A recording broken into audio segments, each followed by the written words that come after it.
with a new video. I'm going to discuss chapter number 20, that is the chromosome and DNA. हमने इस chapter में basic जो concepts discuss करना है that are related with chromosomes and also related with DNA. तो chromosomes और DNA के बारे में हमने इस चैप्टर के अंदर जो है वो डिटेल में किस तरह से क्रोमोसोम का स्ट्रक्चर बेसिकली होता है, क्रोमोसोम किस तरीके से मुख्तलिफ रोल्स को परफॉर्म कर रहा होता है लिविंग ऑर्गेनिजम्स की बॉडी के अंदर, हमने उस चीज़ को देखना। तो यहाँ पे अगर हम इंट्रोडक्शन की बात करें तो इंट्रोडक्शन में सबसे पहले चीज़ जो है हम क्रोमोसोम के बारे में डिस्कस करते हैं। एक क्रोमोसोम बेसिकली एक थ्रेड लाइक स्ट्रक्चर मौजूद होता है जो कि हमारे सेल के अंदर बेसिकली मौजूद है। पड़ा किस तरह से, फॉर एग्जांपल अगर हम बात करें एक सेल की कि ये एनिमल सेल की बात कर लें या प्लांट सेल की बात कर लें, तो उसके दरमियान में बेसिकली ये न्यूक्लियस मौजूद है। That one is the nucleus. अगर हम इस न्यूक्लियस को बाहर निकालें तो न्यूक्लियस के अंदर जो चीज़ पड़ी हुई है उसको ऑब्जर्व करें तो यहाँ पे हमें एक थ्रेड लाइक इस तरह से ये स्ट्रक्चर जो है वो दिखाई देता है। अब ये जो थ्रेड लाइक स्ट्रक्चर यहाँ पर हमें दिखाई देता है वो इस फॉर्म में भी हो सकता है, ठीक है, और ये थ्रेड लाइक स्ट्रक्चर जो है वो इस तरह से उलझे हुए धागे की शक्ल में भी हो सकता है। अगर वो इस फॉर्म में बेसिकली मौजूद है बड़ा, तो that is called as chromatin. हम इसे नाम देते हैं तब ये क्या कहलाता है, क्रोमैटिन कहलाता है। और अगर वो इस फॉर्म में मौजूद है बड़ा, तो तब हम इसे नाम देते हैं क्रोमोसोम्स का नाम देते हैं। तो बेसिकली हमारा जो टॉपिक ऑफ डिस्कशन है इस चैप्टर के अंदर वो है बेसिकली क्रोमोसोम एंड डीएनए, ठीक है, कि क्रोमैटिन की फॉर्म में या क्रोमोसोम्स की फॉर्म में जो है वो किस टाइम बेसिकली हमें ये क्रोमोसोम या हमें वरासती मादा कैसे मिलेगा। अगर हम बात करें क्रोमोसोम्स की तो हमें क्रोमोसोम्स तब विजिबल होते हैं, ये थ्रेड लाइक स्ट्रक्चर्स हैं बेसिकली, और ये विजिबल कब होंगे, ड्यूरिंग सेल डिवीजन। जब सेल के अंदर जो है वो डिवीजन का प्रोसेस हो रहा है तब ये हमें विजिबल हो सकते हैं, तब हमें ये वाला स्ट्रक्चर जो है वो विजिबल हो सकता है, ठीक है। हम मुख्तलिफ स्कैनिंग टेक्निक्स इस्तेमाल करते हैं। हम फॉर एग्जांपल सेल्स की डिवीजन के दौरान जो है वहाँ पर कुछ खास किस्म के स्टेन्स डालते हैं जिसकी मदद से हमें माइक्रोस्कोप के अंदर ये थ्रेड लाइक स्ट्रक्चर्स जो है वो विजिबल हो जाते हैं, ठीक है। सेल डिवीजन के दौरान स्पेशली ये हमें थ्रेड लाइक स्ट्रक्चर नजर आते हैं इस तरह के, that are called as chromosomes, जिन्हें हम किस चीज़ का नाम देते हैं, क्रोमोसोम्स का नाम देते हैं। सबसे पहले वाल्टर फ्लेमिंग ने क्रोमोसोम को जो डिस्कवरी थी वो बेसिकली इसके साथ जाती है, इसने जो है इसको डिस्कवर किया था। ये मुख्तलिफ लार्वल सेल्स ऑब्जर्व कर रहा था, ठीक है। तो लार्वा के जो सेल्स हैं, किसके लार्वा के, सैलमेंडर। जब सैलमेंडर के लार्वा स्टेज थी, लार्वल सेल्स थे, तो उनको ऑब्जर्व करते हुए वाल्टर फ्लेमिंग ने जो है वो किसको डिस्कवर किया, क्रोमोसोम्स को डिस्कवर किया। इस तरह से वाल्टर फ्लेमिंग ने क्रोमोसोम की डिस्कवरी जो थी उसका क्रेडिट अपने नाम किया। और अगर हम मुख्तलिफ ऑर्गेनिजम्स के अंदर देखें तो मुख्तलिफ ऑर्गेनिजम्स में क्रोमोसोम्स की शेप, क्रोमोसोम्स की यूँ कह लें नंबर्स, और क्रोमोसोम्स के जो स्ट्रक्चर्स हैं वो मुख्तलिफ तरह से हो सकते हैं, वो वेरी करते हैं। हर ऑर्गेनिजम्स के अंदर क्रोमोसोम का नंबर वेरी करता है। लाइक फॉर एग्जांपल अगर हम पेंसिलियम की बात करें, दैट इज अ फंगस, ये एक फंजाई है basically, that is a fungus. Penicillium जो है ये एक फंगस है, और अगर हम इसकी बात करें तो इसकी बॉडी में सिर्फ और सिर्फ एक पेयर क्रोमोसोम का मौजूद होता है, just one pair of chromosome. इसमें वन पेयर बेसिकली मौजूद होता है बड़ा क्रोमोसोम का, ठीक है। इसी तरह अगर हम फर्न की बात करें तो फर्न्स हमारे पास जो प्लांट्स बेसिकली जो है वो मौजूद हैं पड़े, तो इन फर्न्स की बात की जाए तो फर्न्स में बेसिकली ये प्लांट बॉडी है, प्लांट्स हैं बेसिकली, और इनके पास देखा गया है कि इनकी बॉडी के अंदर अप्रॉक्सीमेटली मोर देन 500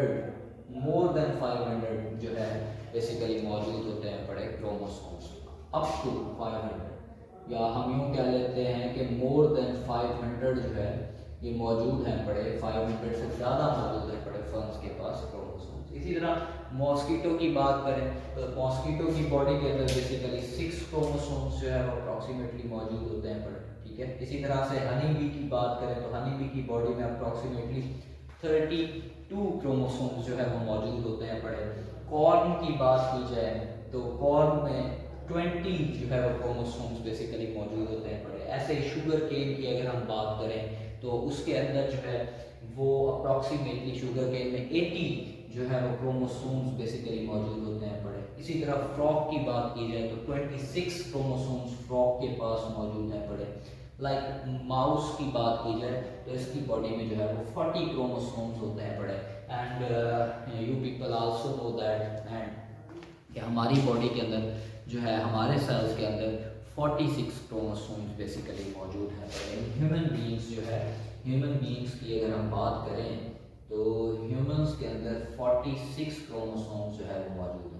और हम जानते हैं कि ये क्रोमोसोम्स हमेशा पेयर्स की फॉर्म में मौजूद होते हैं बड़े 23 के पेयर्स को जो है इन्होंने मैनेज किया हुआ होता है। तो ये क्रोमोसोम्स के नंबर हैं जो कि मुख्तलिफ ऑर्गेनिजम्स के अंदर मुख्तलिफ।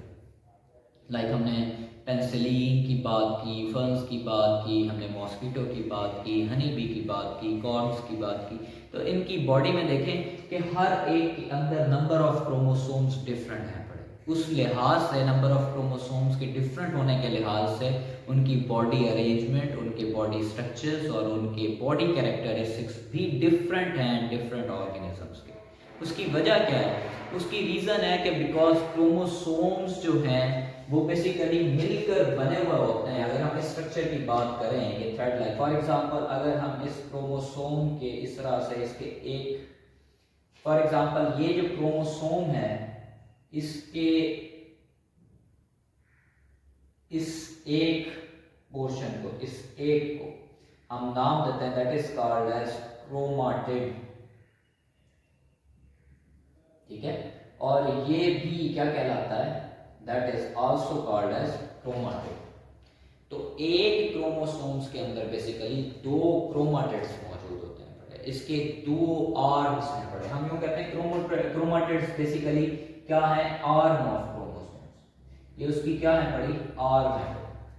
अगर हम इसमें से इस क्रोमोसोम में से इसको सेपरेट करें, मतलब इसको उतार के देखें ये किस तरह का स्ट्रक्चर है, तो हमें इसमें से इस तरह से एक धागा सा नजर आएगा।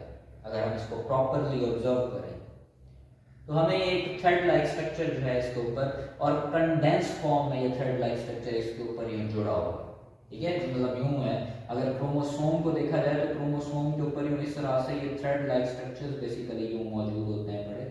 और यूं थ्रेड लाइक स्ट्रक्चर जो है इन्होंने अपने आप को इस तरह से अरेंज किया हुआ है लाइक दिस वन। ये इस तरह से इसके इस एक आर्म को बना देते हैं। Same cases for this. इस तरह से अगर हम क्रोमोसोम के स्ट्रक्चर को देखें तो क्रोमोसोम के स्ट्रक्चर में हमें इस तरह से ये चीज नजर आती है। So this thread like structure is called as, इसे हम नाम देते हैं डीएनए का, that is called as DNA, ठीक है। तो हमने इस चैप्टर में बेसिकली इन्हीं चीज़ों को डिस्कस करना है कि क्रोमोसोम्स और डीएनए जो है वो किस तरह से काम कर रहे होते हैं, या क्रोमोसोम्स किस तरह से ह्यूमन बीइंग्स के सेल्स के अंदर या बाकी ऑर्गेनिजम्स के सेल्स के अंदर मौजूद होते हैं। तो ये जो डीएनए है, ये थ्रेड लाइक स्ट्रक्चर है, इस डीएनए के पास फॉर एग्जांपल हमने डीएनए के स्ट्रक्चर को अक्सर जो है वो डिस्कस किया है कि इस तरह से ये डबल हेलिकल स्ट्रक्चर होता है। इसके पास खास किस्म के यहाँ पर फ्रेगमेंट्स होते हैं, खास किस्म के सेगमेंट्स मौजूद होते हैं लाइक दिस वन। ये इसका एक सेगमेंट, यहाँ से यहाँ तक ये इसका दूसरा सेगमेंट। तो इन सेगमेंट्स को हम नाम देते हैं that are called as genes. इन्हें हम किस चीज़ का नाम देते हैं? जीन्स का नाम देते हैं। और ये जीन्स मुख्तलिफ होती हैं। हर इंसान की बॉडी के अंदर बिलियंस ऑफ जीन्स बेसिकली मौजूद हैं पड़ी, और ये जीन्स मुख्तलिफ कैरेक्टरिस्टिक्स को कंट्रोल कर रही होती हैं। फॉर एग्जांपल हमारे आइज़ के कलर को, फॉर एग्जांपल हमारे हेयर्स के अरेंजमेंट, हेयर्स के कलर को, स्किन कलर को, मुख्तलिफ कैरेक्टरिस्टिक्स हमें देने वाली चीज़ें कौन सी हैं? That are called as genes. हम इसे जीन्स का नाम देते हैं। तो यूँ ये क्रोमोसोम्स, डीएनए और जीन्स किस तरह से मौजूद होती हैं इस चैप्टर के अंदर हमने बेसिकली इस चीज़ को डिस्कस करना। नेक्स्ट हम आते हैं that is the types of chromosomes. Chromosomes की वेरियस टाइप्स जो है वो बेसिकली मौजूद हैं बड़ी। तो क्रोमोसोम्स जो है इनको देखा जाए तो they are made up of chromatids. ये क्रोमाटिड्स से बेसिकली मिलकर बने होते हैं। जो रिसेंटली अभी मैंने जो है आप लोगों को बताया कि arm of the chromosome is called as chromatid, हम उसे क्रोमाटिड का नाम देते हैं। तो एक क्रोमोसोम के पास बेसिक कौन से स्ट्रक्चर मौजूद होता है बड़ा? क्रोमाटिड। दूसरे नंबर पे क्रोमोसोम के पास सेंट्रोमेयर मौजूद है बड़ा, और सेंट्रोमेयर को हम बेसिकली प्राइमरी कंस्ट्रिक्शन भी कहते हैं, that is called as primary constriction. और इसके पास सेकेंडरी कंस्ट्रिक्शन बेसिकली मौजूद होती है बड़ी। तो ये कुछ खास बेसिक स्ट्रक्चर्स मौजूद हैं बड़े क्रोमोसोम के पास। किस तरह से हैं इनको देख लेते हैं। फर्स्ट ऑफ ऑल यूँ है कि क्रोमोसोम की अगर हम बात करें तो क्रोमोसोम के पास जो बेसिक स्ट्रक्चर्स मौजूद हैं बड़े उनको डिस्कस कर लेते हैं। For example this one is the chromosome, ये हमारे पास एक क्रोमोसोम है। इसी क्रोमोसोम के सबसे पहले देखते हैं क्रोमाटिड्स क्या होते हैं। फर्स्ट ऑफ ऑल क्रोमोसोम के इस एक बाजू को that is called as chromatid, हम इसे नाम देते हैं क्रोमाटिड का, that is called as chromatid. ये क्रोमाटिड कहलाता है। इसी तरह से एक क्रोमोसोम के पास यूं दो बेसिकली आर्म्स मौजूद होते हैं। This one is also called as chromatid. इसे भी हम किस चीज का नाम देते हैं? क्रोमाटिड का नाम देते हैं। ठीक है। दूसरे नंबर पे क्रोमोसोम्स का जो ये क्रोमाटिड है, ये जो बाजू है, ठीक है, क्रोमाटिड की तो बात ये हो गई। अब नेक्स्ट चीज है हम डिस्कस करने लगे हैं सेंट्रोमेयर। तो यूं है फॉर एग्जांपल क्रोमोसोम की ये क्रोमाटिड है, ये क्रोमाटिड एक ऐसे पॉइंट पर कंस्ट्रिक्ट हो जाती है। क्रोमाटिड्स बेसिकली एक जगह पे इकट्ठे हो जाती हैं, सिकुड़ जाती हैं, एक जगह पे कंस्ट्रिक्शन आ जाती है क्रोमाटिड की। फॉर एग्जांपल ये ऐसे, ये एक क्रोमाटिड, ऐसे ही ये दूसरा इसका आर्म, ये दूसरी इसकी क्रोमाटिड। यूं ये दो क्रोमाटिड्स एक दूसरे से, ये वाला क्रोमाटिड और ये वाला क्रोमाटिड एक दूसरे से एक जगह पे जुड़ जाते हैं, एक पॉइंट पे जुड़ जाते हैं। यहाँ पर ये सिकुड़े हुए होते हैं, यहाँ पर कंस्ट्रिक्शन होती है, और उस पॉइंट को हम नाम देते हैं that is called as centromere, that is called as centromere.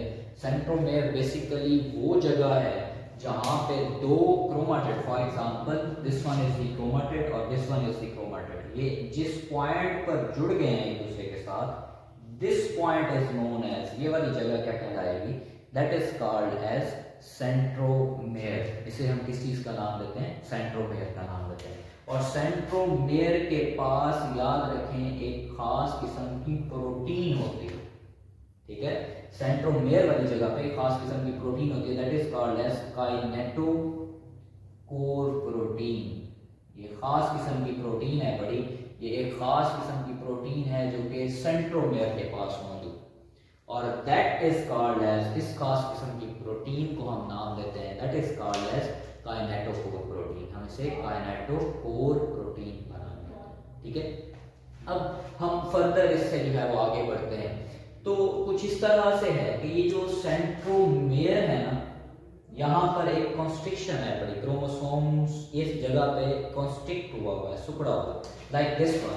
कि अगर देखा जाए कि for example this one is the chromatid, और ये देखें यहाँ पर आकर क्रोमोसोम जो है वो कॉन्स्ट्रिक्ट हुआ है दोनों साइडों से, ये इन जगहों पे इंडिकेटिंग विद दिस, ये इन जगहों पे क्रोमोसोम जो है वो क्या हुआ है? कॉन्स्ट्रिक्ट हुआ है इस जगह, ठीक है, जहां पे सेंट्रोमेयर मौजूद है। This one is called as, इस जगह को, इस कॉन्स्ट्रिक्शन को हम नाम देते हैं that is called as primary constriction. ये क्या कहलाती है? प्राइमरी कॉन्स्ट्रिक्शन कहलाती है। ठीक है, ये क्या कहलाती है? प्राइमरी कॉन्स्ट्रिक्शन कहलाती है। और ये चीज याद रखें, जो सेंट्रोमेयर है, सेंट्रोमेयर की पोजीशन मुख्तलिफ क्रोमोसोम्स में मुख्तलिफ जगहों पे हो सकती है। सेंट्रोमेयर जो है उसकी जो पोजीशन है वो यूं है, फॉर एग्जांपल ये क्रोमोसोम यूं और ये क्रोमोसोम फॉर एग्जांपल ये इस तरह से, अब देखें सेंट्रोमेयर की पोजीशन ऊपर है ज़्यादा। इसी तरह से फॉर एग्जांपल इस क्रोमेटिड की बात कर लें तो फॉर एग्जांपल ये वाला यूँ, अब ये बिल्कुल सेंट्रोमेयर की पोजीशन मिडल में है, ये देखें ये बिल्कुल मिडल में है, ये थोड़ा सा ऊपर है। तो इस लिहाज से जो है जो सेंट्रोमेयर की जो पोजीशन होती है उस लिहाज से हम क्रोमोसोम्स को मुख्तलिफ पार्ट्स के अंदर जो है वो बेसिकली डिवाइड कर लेते हैं। क्रोमोसोम्स जो है वो वेरियस सेंट्रोमेयर की पोजीशन के लिहाज से मुख्तलिफ तरह के हो सकते हैं। अच्छा उससे उससे उसके उसके इस सेंट्रोमेयर की पोजीशन को जो है हम थोड़ा आगे चल के डिस्कस करते हैं। उससे पहले हम डिस्कस कर लेते हैं प्राइमरी कॉन्स्ट्रिक्शन के बाद एक और कॉन्स्ट्रिक्शन मौजूद है बड़ी, that is called as secondary constriction. बार दफा यूँ होता है, for example this one is the chromosome, for example ये क्रोमोसोम या एक बाजू नीचे और ये इसका ये दूसरा बाजू, ये यहाँ पे प्राइमरी कॉन्स्ट्रिक्शन और यहाँ से इस तरह से यूँ दिस वन लाइक दिस, ये इस तरह से। बाद दफा यूँ होता है this one is the primary constriction, ये प्राइमरी कॉन्स्ट्रिक्शन जहाँ पे ये पहले ये सुखा हुआ क्रोमोसोम ये इस जगह पे, ये दिस वन है, ये वाला रीजन, ये इंडिकेटिंग ये इस कलर में ये जो ये वाला रीजन है ये प्राइमरी कॉन्स्ट्रिक्शन। और उसके बाद क्रोमोसोम प्राइमरी कॉन्स्ट्रिक्शन के बाद भी हमें नजर आ रहा है कि यहाँ पे भी क्रोमोसोम जो है इन जगहों पे भी क्या हुआ है, सुखड़ा हुआ है, कॉन्स्ट्रिक्ट हुआ है, इकट्ठा हुआ है। That is called as secondary constriction. इसे हम किस चीज का नाम देते हैं, सेकेंडरी कॉन्स्ट्रिक्शन का नाम देते हैं। ये बेसिकली बहुत ज्यादा इंपॉर्टेंट है, ये आपकी बुक्स के अंदर जो है ये एफएससी की बुक के अंदर इसके बारे में जो है डिटेल डिस्कस नहीं की गई। Secondary constriction is basically involved in nucleoli organiser. ये बेसिकली ये न्यूक्लियोलाई ऑर्गेनाइजर, इसे हम कहते हैं न्यूक्लियोलाई ऑर्गेनाइजर। ये बेसिकली न्यूक्लियोलाई को बनवाने में इंपॉर्टेंट रोल जो है वो प्ले कर रहा होता है। तो प्राइमरी कॉन्स्ट्रिक्शन के बाद अगर क्रोमोसोम के पास कोई और कॉन्स्ट्रिक्शन हो, कोई और सुखड़ा हुआ रीजन हो, that is called as secondary constriction. उसे हम किस चीज का नाम देते हैं, सेकेंडरी कॉन्स्ट्रिक्शन का नाम देते हैं। तो this one is the primary constriction and secondary constriction. Hope so ये आपको क्लियर हो गए होंगे। अब क्रोमोसोम की शेप के हवाले से देखें तो क्रोमोसोम जो है वो डिफर इन अपीयरेंस, अपीयरेंस के लिहाज से भी जो है वो डिफर करते हैं मुख्तलिफ क्रोमोसोम्स। लाइक अभी हमने बात की किसी में सेंट्रोमेयर जो है वो ऊपर, किसी में सेंट्रोमेयर नीचे, किसी में बिल्कुल टॉप पे। ऐसे ही साइज जो है वो हम उसका देख सकते हैं उसकी स्टेनिंग प्रॉपर्टीज़ की मदद से कि हम उसे स्टेन करें क्रोमोसोम्स को मुख्तलिफ केमिकल्स को डाल के और फिर हम उसके साइज को ऑब्जर्व करें।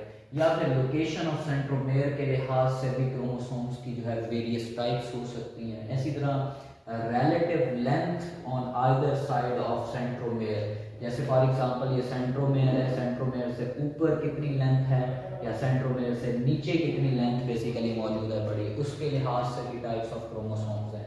या पोजीशन जो है वो कॉन्स्ट्रिक्टेड रीजन की कि जो कॉन्स्ट्रिक्शन है वो मुख्तलिफ होती हैं बड़ी, ठीक है।